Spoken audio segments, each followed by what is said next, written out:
अस्सलाम वालेकुम दोस्तों, अफसोसनाक खबर सामने आई है। हमास के लीडर इस्माइल हानिया जो कि कतर में मुकीम हैं, हमास के दफ्तर को कतर में वो चलाते हैं, जबकि इनके बच्चे भाई गज़ा में ही होते हैं। लेकिन अब बुरी खबर सामने आई है कि इसराइल की फोर्सेस ने इनके घर पर हमला करके 14 अफराद को शहीद कर डाला है। कैसे ये हमला हुआ और अब क्या हमास का अगला टारगेट नेतन्याहू होने वाले हैं, सारी डिटेल्स आपके सामने रखते हैं। और पाकिस्तान ईरान से कौन सा मिसाइल हासिल कर सकता है, बड़ी पाबंदी ईरान से उठ चुकी है जिसका फ़ायदा पाकिस्तान को अब उठाना होगा।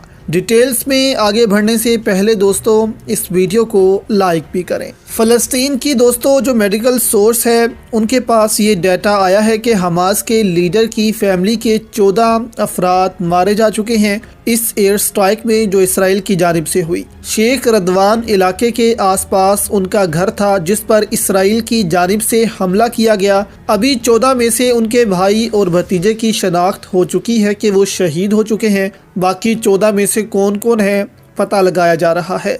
अब इनके साथ हमास के टॉप कमांडर भी शहीद किए जा चुके हैं इसराइली फोर्सेस की जानिब से। उनका नाम एमन नौफल बताया जा रहा है और बहुत नुकसान किया था इन्होंने इसराइल का। प्लानिंग करने में फिर एग्जीक्यूट करने में इसराइल इल्ज़ाम लगाता है कि ये पेश रहते थे। तो इसराइल इसको अपनी बहुत बड़ी कामयाबी, बहुत बड़ी जीत करार दे रहा है कि इसने हमास के लीडर के 14 लोगों को मारा है और हमास के बड़े कमांडर एमन नौफल को भी शहीद कर दिया है। अब इसराइली अथॉरिटीज़ ने वाज़िया ऐलान भी किया हुआ है कि हमास के पास सिर्फ और सिर्फ 2 ऑप्शंस हैं, या तो वो सरेंडर कर दें या फिर मरने के लिए तैयार हो जाएं। और जाहिर है मुसलमान शहीद होने से पहले कब डरे थे जो अब डरेंगे। अब इस बड़े हमले के बाद आप भी सोच रहे होंगे कि हमास का टारगेट अब क्या होने वाला है। देखें, जाहिर है टॉप कमांडर के बदले इसराइल के भी टॉप कमांडर को मारा जाएगा और हमास के लीडर की फैमिली के बदले या तो इसराइली वज़ीर आज़म पर एक हमला किया जा सकता है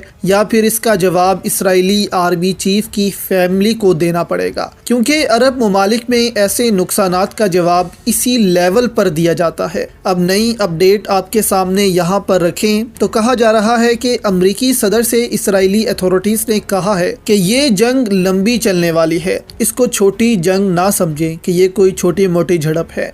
ये एक तवील जंग होगी और अमेरिका इसमें पूरी मदद करे हमारी, ताकि हम इसमें कामयाब हो सकें। और ख़बरें ये भी हैं कि जैसे ही अमरीकी सदर का जहाज़ टेक ऑफ किया था इसराइल से तो वहाँ पर अलार्म बजना शुरू हो गए थे और फिर से इसराइल ने गज़ा पर हमले शुरू कर दिए और हमास की जानिब से भी बराबर के हमले जारी हैं। अब इसराइल फ़लस्तीन की जंग तो जारी है, पाकिस्तान में भी बहुत कुछ हो रहा है। इसराइल का दोस्त नवाज शरीफ भी पाकिस्तान आ रहा है 21 अक्टूबर को। आपको नहीं यकीन तो आप ये नून लीग की रैली में बजने वाले नारे सुन ले कि कैसे इसराइल के हक में नारे बजे। ये क्लिप देखें ज़रा आप।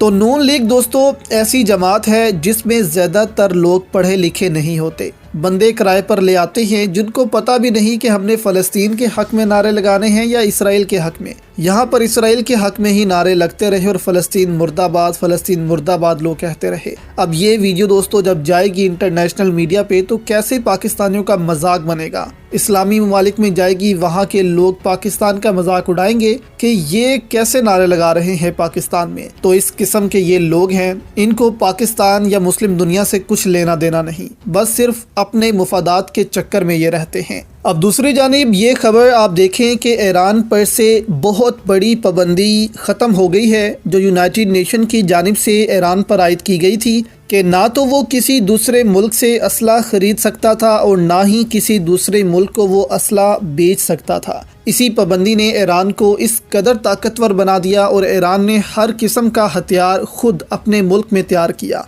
यहाँ तक कि हाइपरसोनिक मिसाइल जो अभी तक पाकिस्तान नहीं बना सका वो भी ईरान ने बना लिए हैं। फतह मिसाइल के नाम से ये दोस्तों मिसाइल बनाया है ईरान ने, जो साउंड की स्पीड से 5 गुना तेज़ ट्रैवल करता है। अब इन मिसाइल की ख़ास बात यह है कि ये किसी भी डिफेंस सिस्टम से काउंटर नहीं हो सकते। ایک دفعہ اگر یہ چل پڑا تو اپنے ٹارگٹ کو ہٹ کر کے ہی رہے گا۔ تو چین روس کے بعد ایران نے بھی اس کو بنا لیا ہے۔ اب ایران پر سے پابندی ہٹ چکی ہے اور اب پاکستان اس کا فائدہ اٹھا کر ایران سے یہ میزائل خرید سکتا ہے اگر ایران اس میں انٹرسٹڈ ہوا تو، یا اس کی ٹیکنالوجی کو پاکستان بائی کر سکتا ہے اور خود پھر اپنا ڈیزائن پیش کر سکتا ہے۔ یہ میزائل دوستو جون 2023 میں ایران نے دنیا کے سامنے پیش کیا ہے، یعنی کہ 4 ماہ قبل ابھی۔ تو ظاہر ہے کہ چین نے اس میں ایران کی مدد بھی کی ہوگی، تو پاکستان ایران سے اس کو حاصل کر سکتا ہے تاکہ چین پر عالمی دباؤ نہ آئے۔ ایران تو پہلے ہی بہت دباؤ برداشت کر چکا ہے، تو اس سے ایران کو کوئی فرق نہیں پڑنے والا۔